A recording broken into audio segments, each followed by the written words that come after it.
Selamat pagi, Bapak Ibu Saudara yang dikasihi Tuhan. Majelis Jemaat menyampaikan salam sejahtera bagi kita sekalian. Warta Jemaat GKP Jemaat Haur Gelis, Minggu 24 Mei 2020 adalah sebagai berikut. Kebaktian Minggu pagi ini akan dilayani oleh Bapak Pendeta Rudianto MTH. Kebaktian pada minggu yang akan datang masih tetap dilaksanakan secara online. Bagi jemaat yang memerlukan pelayanan khusus dapat menghubungi majelis jemaat terdekat. Majelis jemaat mengucapkan terima kasih atas persembahan syukur minggu ini, yaitu dari 1. MM sebesar Rp50.000. 2. Keluarga Bapak Beni Sihombing sebesar Rp300.000. 3. Keluarga Ibu Seli Sibarani, Puncak Jaya, Papua sebesar Rp4 juta. 4. Rosmeli Sibarani, Wamena sebesar Rp500.000. 5. Opung Sihol Sibarani sebesar Rp300.000. 6. NN sebesar Rp250.000. 7. NN sebesar Rp300.000. Bagi jemaat yang ingin menyampaikan persembahan syukur bisa menghubungi majelis jemaat koordinator wilayah atau dapat langsung disampaikan di pastori. Demikian warta jemaat hari ini. Tuhan memberkati.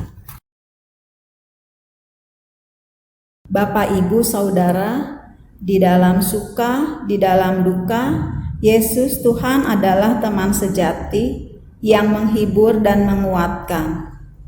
Dia jugalah penuntun kehidupan kita. Bersama Yesus Tuhan, kita dimampukan melewati badai, dan bimbingannya memberikan damai dalam hidup.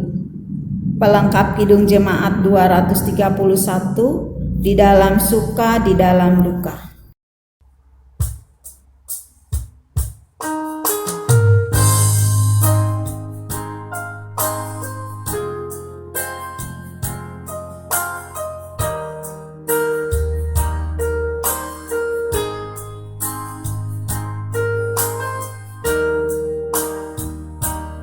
Dalam suka, di dalam duka, Yesus temanku, penghiburku. Hatiku rindu datang padanya, mengharap kasih dan sayangnya. Bersama Yesus ku takkan bimbang, walaupun badai menerpaku. Aku percaya kan bimbingannya, hidupku damai bersamanya.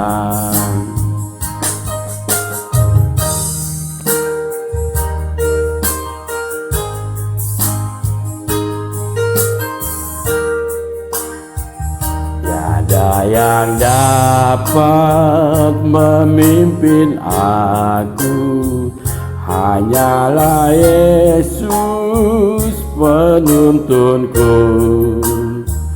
Aku memohon kesediaannya, tinggal sertaku selamanya. Bersama Yesus ku takkan bimbang, walaupun badai menerpaku. Aku percaya kan bimbingannya, hidupku damai bersamanya.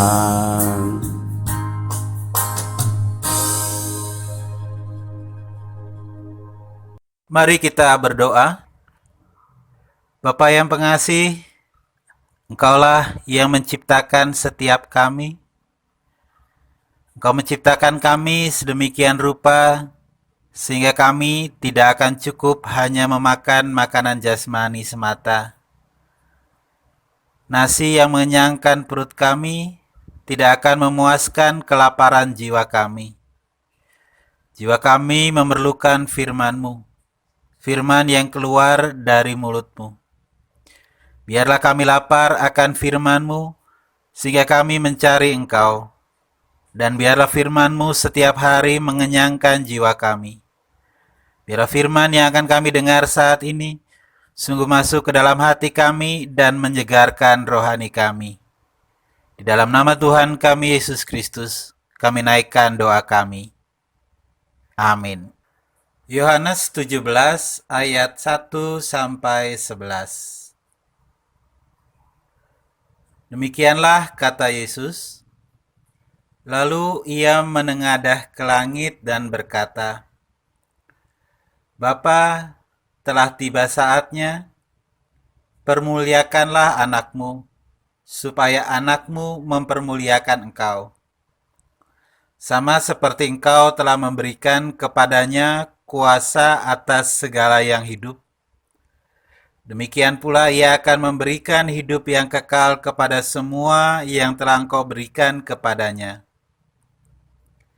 Inilah hidup yang kekal itu, yaitu bahwa mereka mengenal Engkau, satu-satunya Allah yang benar, dan mengenal Yesus Kristus yang telah Engkau utus.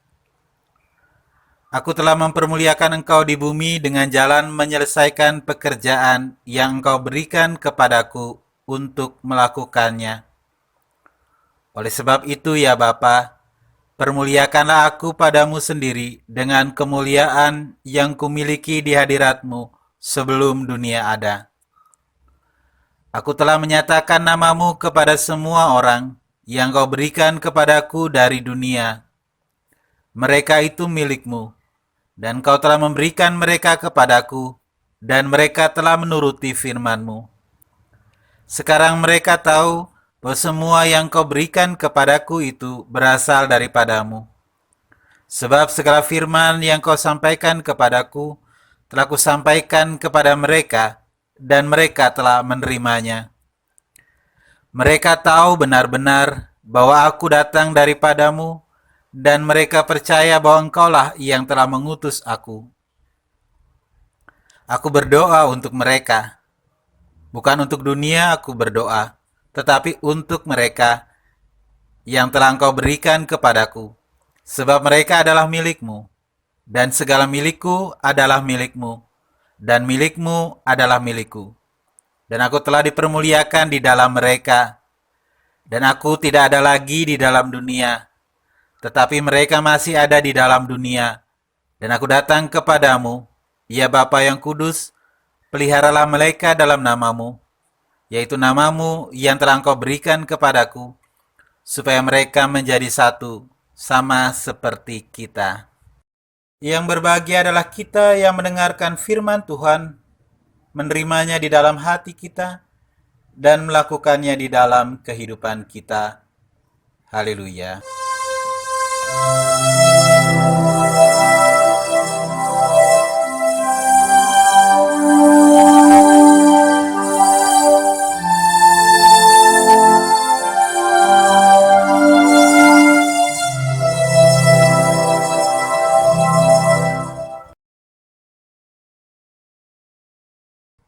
Kalau kita ingin mengenal Allah, hal yang dapat kita lakukan adalah melihat pada Yesus. Kalau kita ingin tahu seperti apa Allah secara akurat, persis, tidak mungkin salah, maka kita harus melihat pada Yesus. Di dalam Yesus kita dapat melihat Allah yang sejati. Dalam Yohanes 14 ayat yang ke-9, Yesus berkata, "Barang siapa telah melihat aku, ia telah melihat Bapa."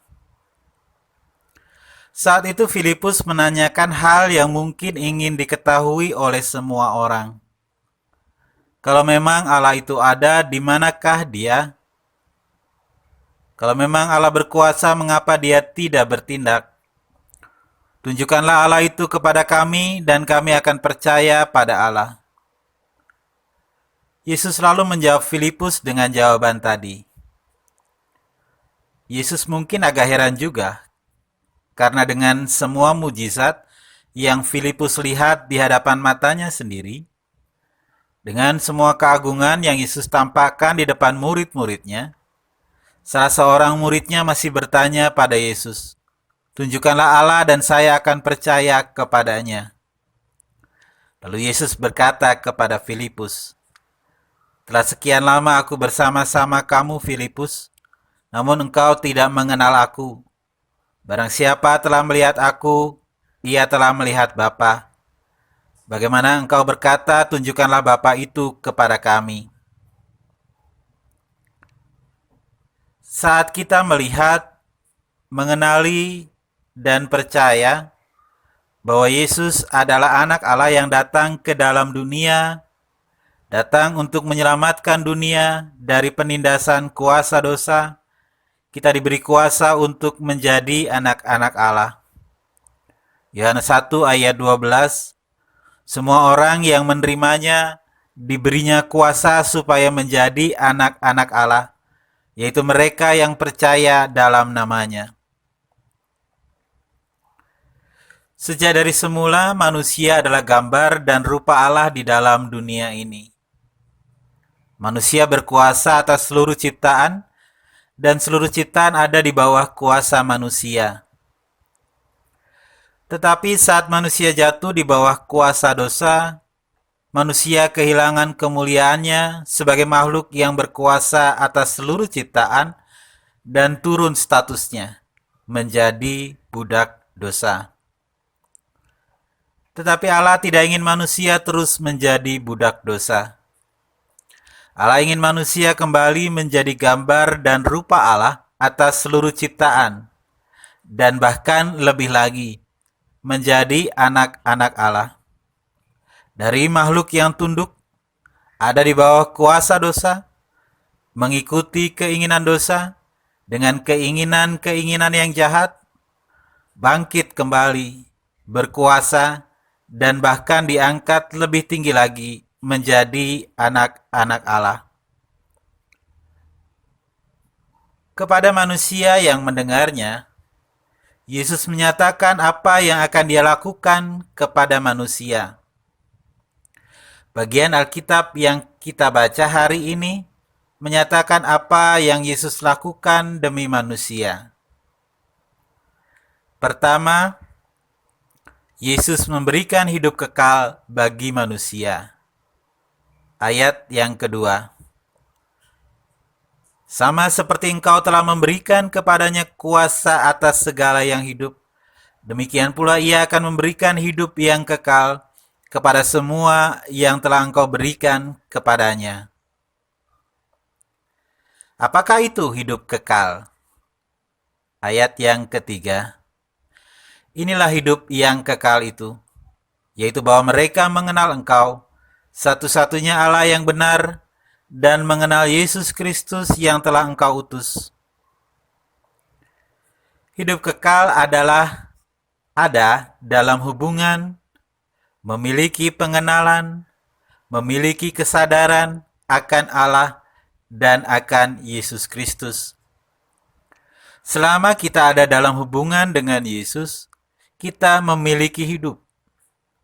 Dan karena Yesus adalah anak Allah yang ada dalam kekekalan, selama kita ada dalam hubungan dengan Yesus, kita juga akan masuk ke dalam kekekalan. Yesus adalah hidup dan sumber hidup yang sejati. Hal yang kedua, Yesus akan memelihara dan melindungi kita selama kita ada di dalam dunia ini.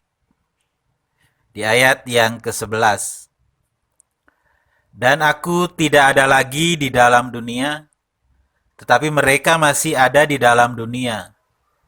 Dan aku datang kepadamu, ya Bapa yang kudus, peliharalah mereka dalam namamu, yaitu namamu yang telah Engkau berikan kepadaku, supaya mereka menjadi satu, sama seperti kita. Kita memiliki juru selamat, bukan supaya kita dapat menjalani hidup yang tidak memiliki masalah, tetapi kita memiliki juru selamat agar kita sampai pada tujuan akhir hidup dengan selamat. Jika hidup kita adalah sebuah perjalanan dengan pesawat udara, Yesus adalah pilotnya. Maka perjalanan menuju rumah kita tidaklah selalu tanpa gangguan angin atau turbulensi. Pesawat mungkin akan bergoyang saat memasuki pusaran angin. Tetapi bagaimanapun besarnya pusaran angin, sang pilot memastikan bahwa kita akan sampai pada tempat tujuan kita. Buah dari keyakinan pada sang pilot adalah kedamaian dan sukacita saat kita harus melewati pusaran angin terbesar sekalipun, karena kita tahu bahwa Yesus, Dia yang menjaga kita, berkuasa membawa kita sampai ke tempat tujuan dengan selamat. Tanpa keyakinan pada Yesus yang mampu membawa kita melewati persoalan di dalam dunia ini dan membawa kita menuju rumah kita yang sejati, maka segala sesuatu yang kita lakukan seperti mengejar angin. Tanpa kesadaran akan kekekalan, maka segala sesuatu yang ada di bawah matahari adalah kesia-siaan. Salomo menyadari hal itu. Tanpa kesadaran bahwa dunia ini bukanlah segala-galanya, maka kita akan mengejar yang sia-sia itu. Dunia ini bukanlah rumah sejati kita. Kita tidak menemukan sukacita dengan mengejar dunia ini. Sebagai salah satu raja yang paling sukses dan kaya, Salomo menyadari hal itu. Dengan semua kekayaan, kepandaian, dan seluruh perempuan yang ada di sekitarnya, Salomo pada akhirnya mengatakan dalam Pengkhotbah 2 ayat 17 dan 18, oleh sebab itu aku membenci hidup, karena aku menganggap menyusahkan apa yang dilakukan di bawah matahari. Sebab segala sesuatu adalah kesia-siaan dan usaha menjaring angin. Aku membenci segala usaha yang kulakukan dengan jerih payah di bawah matahari, sebab aku harus meninggalkannya kepada orang yang datang sesudah aku. Tanpa kesadaran pada hal-hal yang kekal, hal-hal yang sejati, maka kita akan tiba pada kesia-siaan hidup. Tetapi saat kita mengenal Yesus dan menaruh seluruh hidup kita di tangannya, Yesus katakan di ayat yang ke-24, "Ya Bapa, aku mau supaya dimanapun aku berada, mereka juga berada bersama-sama dengan aku. Mereka yang telah Engkau berikan kepadaku, agar mereka memandang kemuliaanku yang telah Engkau berikan kepadaku." Yesus ingin kita selalu bersamanya sampai kita melihat keagungan kemuliaannya. Saat kita ada di tangan Yesus, kita tahu kita ada di tangan yang tepat. Saat kita menyerahkan hidup kita untuk dituntunnya, Dia akan menuntun dan melindungi kita. Yesus akan memelihara kita melewati perjalanan hidup di dunia ini, sampai pada akhirnya kita memandang kemuliaan Yesus di tahtanya yang agung. Itulah sukacita yang sejati bagi hidup manusia. Karena itu, tetaplah berpegang pada Yesus, maka kita juga akan menemukan sukacita yang sejati itu. Amin. Jemaat Tuhan, mari kita memberikan ungkapan syukur kita kepada Tuhan Allah kita dengan mengingat apa yang dikatakan firman Allah dalam 2 Korintus 8 ayat 12 demikian. Sebab jika kamu rela untuk memberi, maka pemberianmu akan diterima. Kalau pemberianmu itu berdasarkan apa yang ada padamu, bukan berdasarkan apa yang tidak ada padamu.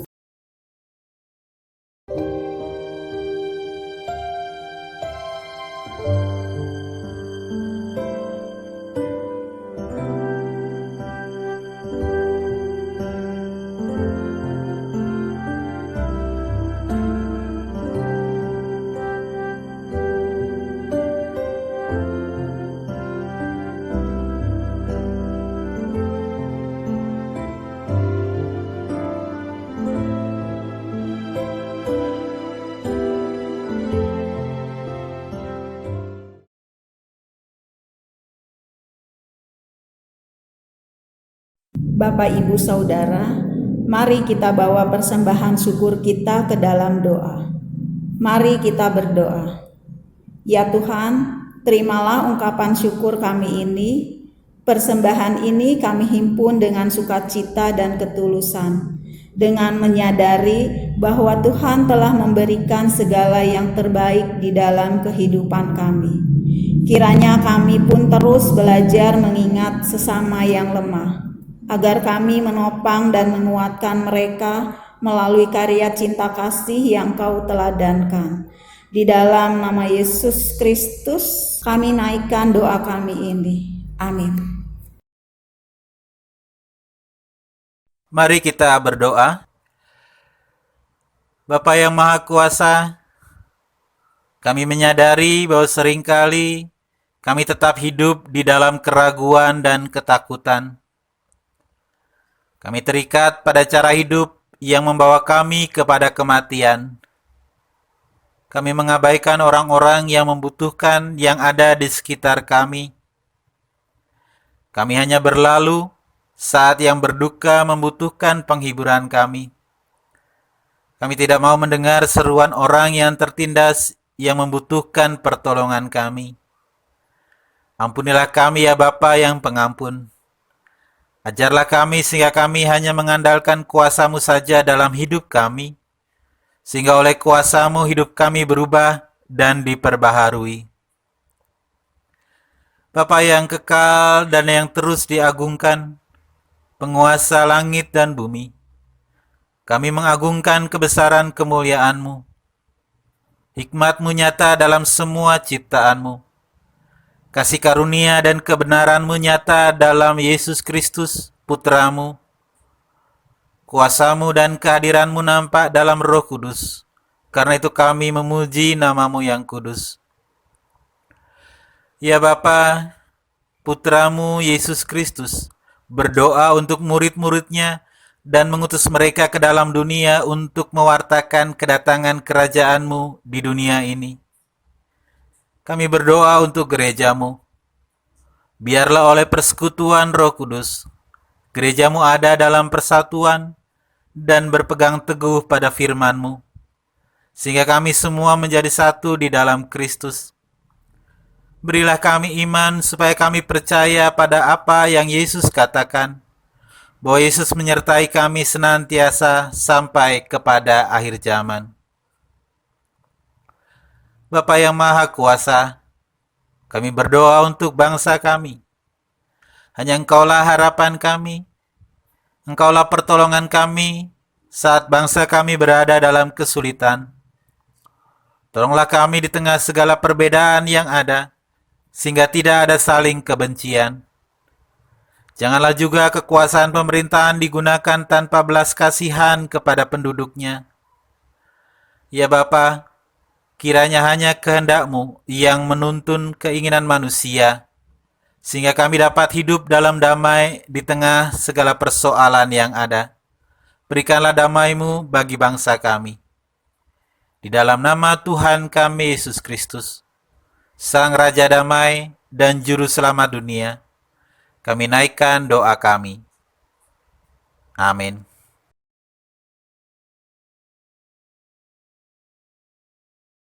Bapak, Ibu, saudara-saudari, Tuhan kita Yesus Kristus, Dia setia. Kasih-Nya tetap, kasih-Nya tidak berubah. Dan hanya di dalam Dia, kehidupan kita dipuaskan. Kita pujikan nyanyian penutup dari pelengkap Kidung Jemaat 183, Setiamu Tuhanku tiada bertara.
tetap Kau berikan.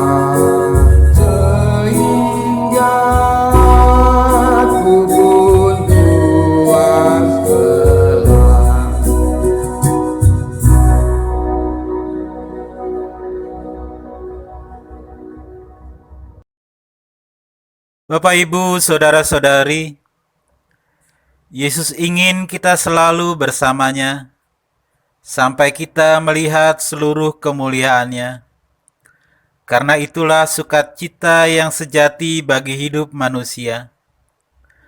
Karena itu, apapun yang terjadi, tetaplah berpegang pada Yesus. Maka kita juga akan menemukan sukacita yang sejati itu. Kini terimalah berkat Tuhan. Semoga Allah sumber pengharapan memenuhi kamu dengan segala sukacita dan damai sejahtera dalam iman kamu, supaya oleh kekuatan Roh Kudus kamu berlimpah-limpah dalam pengharapan. Amin.